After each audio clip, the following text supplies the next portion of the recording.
Hola, alumnos de neurofisiología y psicofisiología. Espero que se encuentren todos bien y que estén dispuestos a una nueva clase. En este caso, vamos a tratar el tema de emociones y lenguaje, que ya van presintiendo que es un tema importante en psicología en general y vamos a verlo desde la perspectiva de la materia. ¿Sí? En relación a la bibliografía de este tema, ustedes ahí la tienen presente en pantalla. Básicamente, como son temas de bastante interés, yo voy a brindarles la información que tienen los textos, como lo he hecho siempre, de manera que ustedes tengan una pequeña síntesis de estos temas. Los van a encontrar ahí en los capítulos 27 y 29 del libro de Parves. Sí, en nada más que yo también les voy a ir añadiendo información de otra bibliografía que no está presente, pero es como para darle un poco más de profundidad, de interés y despertar justamente la motivación por un tema que es bastante importante en el campo de la psicología. Así que bueno, este va a ser el desafío. Yo les voy a estar avisando cuando ustedes tienen el material en la bibliografía, cuando estamos añadiendo algunas cuestiones, otras ustedes las van a ir pudiendo reconocer en la medida que hagan la lectura del material correspondiente. Bueno, esta es la clase de hoy, vamos a comenzar entonces.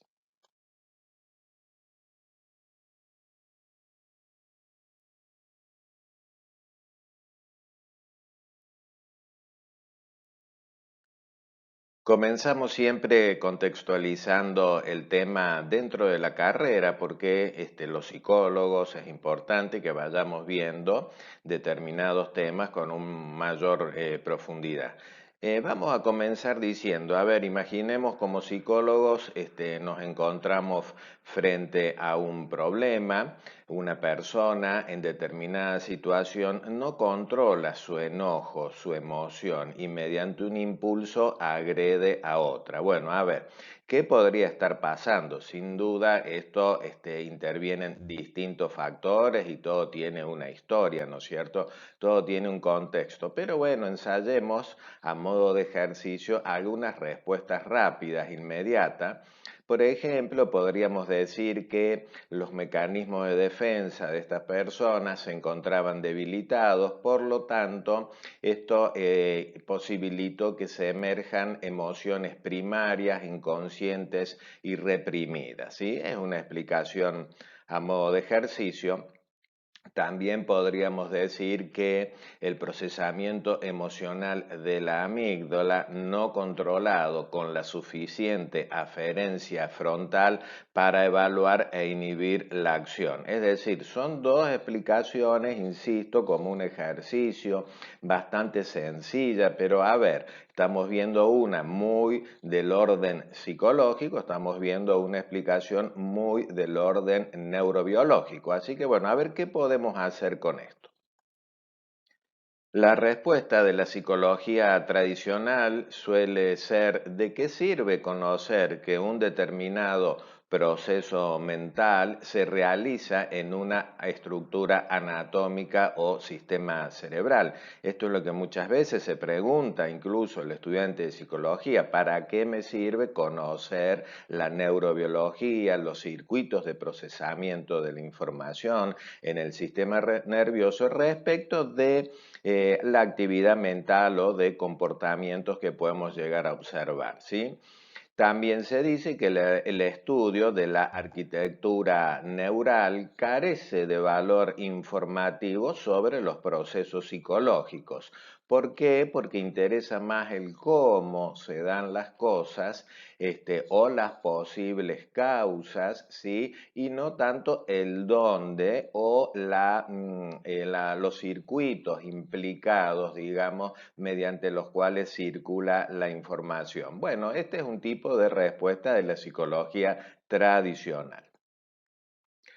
La respuesta, que daría un enfoque multidisciplinario y que está acorde a la ley de salud mental, que reconoce que los problemas en el campo de la salud mental son multifactoriales, están multideterminados, tienen historicidad y que muchas veces justifican dispositivos integrados de intervención profesional, sobre todo para las patologías complejas de gravedad o restrictivas.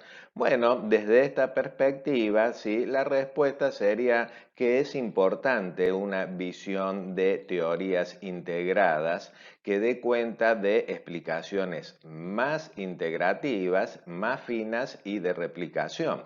Es decir, que de alguna manera podamos discriminar distintas variables presentes, asumiendo que uno no va a poder incorporar en un análisis aquellas variables que no sabe que existen o que no conoce, ¿no es cierto?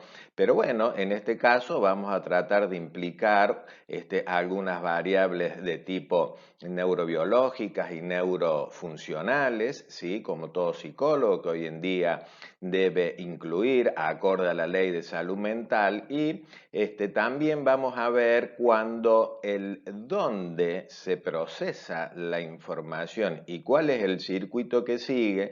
La información sí dice cosas o nos enseña respecto de cómo es la función mental. Por ejemplo, con los aportes de las neurociencias, hoy sabemos que al leer, por ejemplo, una novela romántica o de acción, se están activando además las áreas del lenguaje, zonas motoras y de registro emocional, poniendo en evidencia que los verbos, por ejemplo, besar, abrazar, etc., activan áreas del rostro sensitivas, motoras, de memoria y agrado, además de estar sujetas al aprendizaje contextual. Otro ejemplo, ¿sí? El efecto de los neuromoduladores y los reguladores biológicos sobre las enfermedades mentales.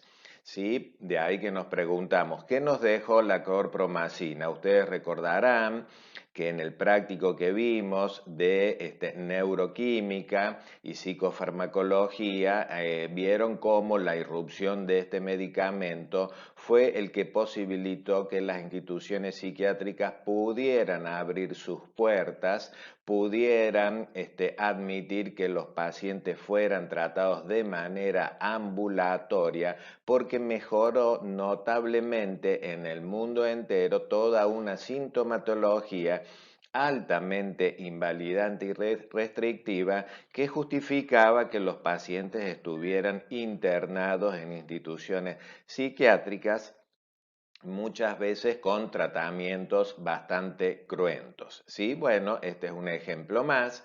Sí, también otro ejemplo. ¿Qué procesos ponemos en juego cuando tenemos que hacer múltiples tareas que nos generan emociones negativas? Bueno, podemos ver que las neurociencias nos pueden aportar de algunos procesos que luego los psicólogos nos podemos beneficiar conocerlos en el campo de los abordajes clínicos de la normalidad. También cuando actuamos al mismo tiempo que estamos pensando en otra cosa y estamos decidiendo otra, con el aporte muchas veces de nuestro estado de ánimo que nos puede provocar un sesgo en nuestra forma de mirar y decidir. Bien, entonces vamos viendo que con estos ejemplos ustedes pueden presumir que hay estructuras nerviosas implicadas, que hay una conectividad entre esas estructuras, que el conocer que aportan esas estructuras y esa conectividad nos van dejando también conocer procesos que hoy en día podemos atribuir a la actividad mental. Otro ejemplo, de modo ilustrativo, didáctico, es si pudiéramos hablar a ver qué nos pasa cuando estamos enamorados.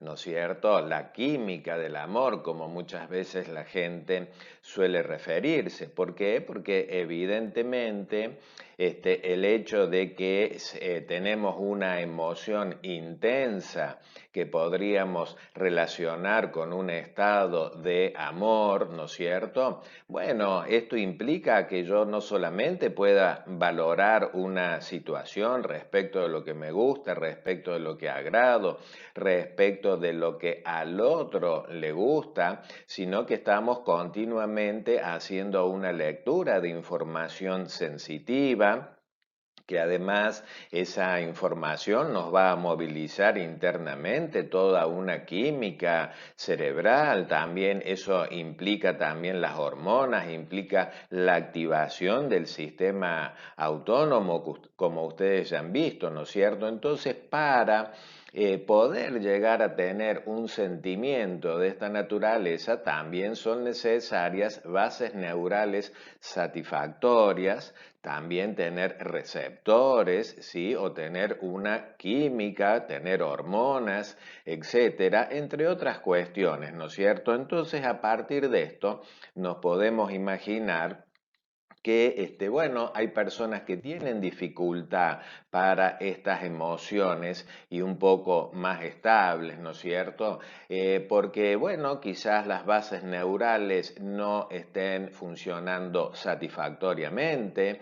En muchos casos hay personas que no tienen los suficientes receptores como para verse activados por la química que va liberando este estado emocional. De hecho, muchas veces se conocen personas que son bastante planas, que son bastante frías afectivamente, ¿no es cierto? Como también hay ejemplos donde hay personas que pueden llegar a deprimirse, ¿sí? Frente a alguna frustración amorosa, ¿no es cierto? Hay personas que pueden responder muy bien a alguna medicación antidepresiva, pero hay personas que no responden a la medicación a pesar de que a veces se hacen distintos ensayos y con dosis altas. Entonces, ¿qué pasa? Que alguien no responde a una medicación o no responde a los estímulos. ¿Tendrá los suficientes receptores como para que se pueda generar en definitiva estos estados emocionales? Y si así fuera, ¿por qué motivos no habría la suficiente química, los suficientes receptores o la actividad neural satisfactoria? Bueno, esto nos llevaría al estudio también de la etiología, ¿sí? Que puede ser multicausal, pero que corresponde investigarse en muchas situaciones.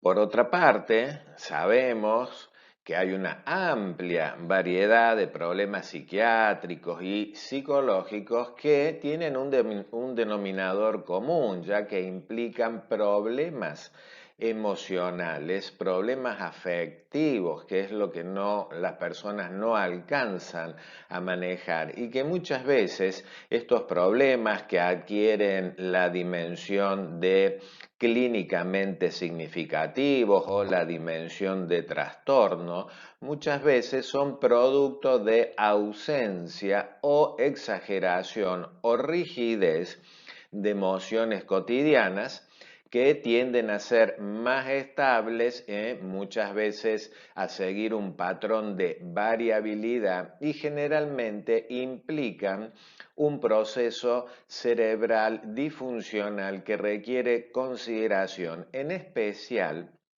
cuando esos trastornos son crónicos, son graves, son invalidantes, son bastante resistentes a la psicoterapia tradicionales y que ameritan estudios de mayor profundidad como dispositivos terapéuticos integrados. Por ejemplo, en el campo de la clínica psicológica. Acá tenemos en pantalla los grandes trastornos que de alguna manera trabaja el psicólogo y que implican una fuerte actividad ideatoria, emocional, ¿sí? Con alteraciones en el campo conductual, con participación neurocognitiva. Ustedes están viendo acá el espectro de los trastornos de ansiedad, del estrés agudo y crónico, del espectro de los trastornos psicoafectivos y cíclicos, los somáticos y facticios, los problemas en el campo de la personalidad, el espectro de conductas alimentarias y problemas con esquema corporal, el espectro de conductas obsesivas y con déficit en el control de los impulsos, como también los consumos problemáticos de sustancia y las adicciones. Bueno, muy bien, tenemos el espectro acá básicamente con el cual los psicólogos trabajamos habitualmente. Sin embargo, todo esto que ustedes están viendo tienen denominadores comunes, ¿sí? Hoy lo sabemos y ya desde hace más de 10 años se viene estudiando sobre los denominadores comunes a distintas entidades clínicas, ya que esto amerita encontrar abordajes transdiagnósticos que puedan dar respuesta a distintas enfermedades o patologías o desde un punto de vista dimensional a distintos problemas de las personas. Y de este punto de vista se ha encontrado que uno de los grandes denominadores comunes es justamente problemas en el campo de la regulación emocional.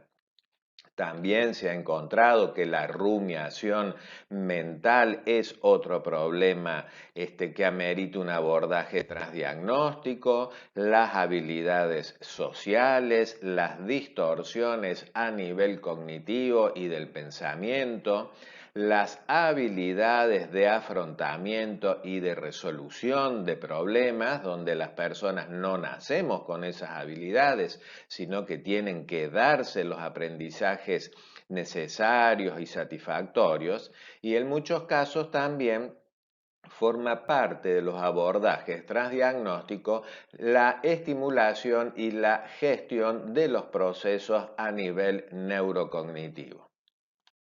Bueno, no obstante, vamos viendo que en el abordaje de estos temas hay distintas perspectivas, ¿no es cierto? En psicología, que ustedes van viendo en relación a distintos marcos teóricos, ¿sí? Pero en nuestra clase vamos a ver cómo es la actividad neurobiológica que movilizan las emociones y qué nos puede enseñar en materia de procesos mentales que nos puede ser útiles a los psicólogos.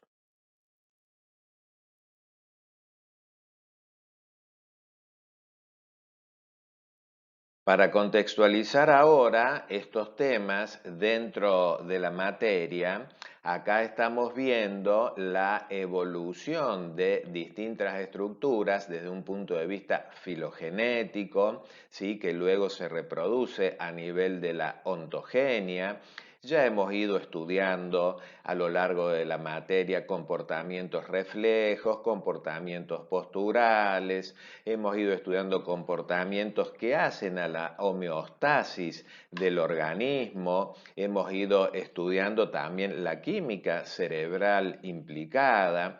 Y ahora vamos entrando en temas que a lo largo de la evolución dieron un gran salto en las especies en la medida que ahora es posible que se empiece a registrar sensaciones de agrado y desagrado, se empiecen a generar emociones y esto implica un organismo mucho más motivado para el aprendizaje. Entonces esto es un gran salto en el campo de la evolución, ¿no es cierto?, que empiezan a desarrollar particularmente los primates, en el desarrollo hasta el ser humano, ¿no es cierto?, como nos configuramos actualmente. en donde podemos imaginar que una persona sin emociones, sin motivación, una persona bastante plana, ustedes se darán cuenta que no habrá muchas posibilidades de aprendizaje, sencillamente porque una condición para aprender y para cambiar a lo largo de la vida es justamente tener motivaciones, registrar emociones, darnos cuenta que no todo nos da lo mismo, que hay cosas que nos agradan y que tendemos a buscarlas, por el contrario, hay cosas que nos desagradan y tendemos a evitarlas, y de esta manera vamos aprendiendo, ¿sí? Y posteriormente van asumándose otros procesos, ¿sí? Producto de la evolución, con la progresiva influencia de la corteza cerebral, donde ya empezamos también a adquirir formas de comunicación, como es el lenguaje, que no es solamente para comunicar, sino también para representar, ¿no es cierto? Para comenzar a abstraer, para manejar símbolos, y el lenguaje también nos va a posibilitar un pensamiento interior, nos va a posibilitar organizar nuestra propia conducta, nos va a posibilitar también planificar, ¿no es cierto? Así como a lo mejor ustedes están pensando qué van a hacer el fin de semana próximo. Entonces esto seguramente lo están haciendo escuchando un lenguaje interior que le ayuda a ordenar un plan respecto de lo que pretenden hacer el fin de semana. ¿Sí? También se va evolucionando hacia procesos más complejos que tiene que ver con la intención, con la toma de decisiones, con la gestión, ¿sí? De los procesos y los niveles de ejecución que comprenden a su vez distintos procesos cognitivos. Entonces, como vamos viendo, el estudio de las bases neurales nos van enseñando a los neuropsicólogos que la mente también se organiza en base a una serie de procesos básicos que ustedes están algunos viendo en pantalla. Ya vamos a ir viendo que esto es mucho más complejo, incluso con materias siguientes, y que forman parte de procesos que un psicólogo no puede desconocer en distintas áreas aplicadas. Finalmente, siempre damos contexto a el tema de la clase en relación a un modelo integrado, una forma de ver y analizar, estudiar el comportamiento humano, en donde sabemos que somos seres biopsicosociales, en el cual intervienen distintos factores. Ya venimos viendo desde las primeras clases cómo la actividad cerebral de alguna manera nos va posibilitando distintas formas de actuación, que a su vez las conductas tienen distintos componentes, como acá se dice, las motivaciones, las emociones, el lenguaje, etcétera. Pero bueno, en realidad vamos a focalizarnos en algunos de estos aspectos en la clase de hoy, asumiendo que con estos componentes actuamos en un medio, ¿sí? Que tiene distintos niveles de análisis y que a veces hay que determinar cuál es el nivel de análisis importante a considerar, el más explicativo o sobre el cual podemos trabajar o intervenir, y esos medios, ¿sí? De alguna manera nos posibilitan estar bajo los efectos de continuos aprendizajes a lo largo de la vida, que es así como crecemos, como cambiamos, como vamos dando muestras que no somos los mismos, que vamos teniendo distintas experiencias por efecto del aprendizaje, que va de alguna manera generando cambios en sistema nervioso en áreas particularmente asociativas que van siendo un reflejo de nuestras vivencias y de lo aprendido. Esto es algo bastante importante de integrar siempre, sobre todo cuando estamos en problemas complejos, crónicos, invalidantes, restrictivos, ¿no es cierto? Donde nos tenemos que preguntar por el conjunto de variables y qué peso tiene cada una de ellas, más allá después de ver en cuáles nosotros nos especializamos. Y lo más importante, siempre de recordar que estos modelos integrados están en consonancia con la Ley de Salud Mental Argentina, que de alguna manera nos exige análisis multifactoriales y la integración, o por lo menos estar preparados para la integración de distintos dispositivos terapéuticos.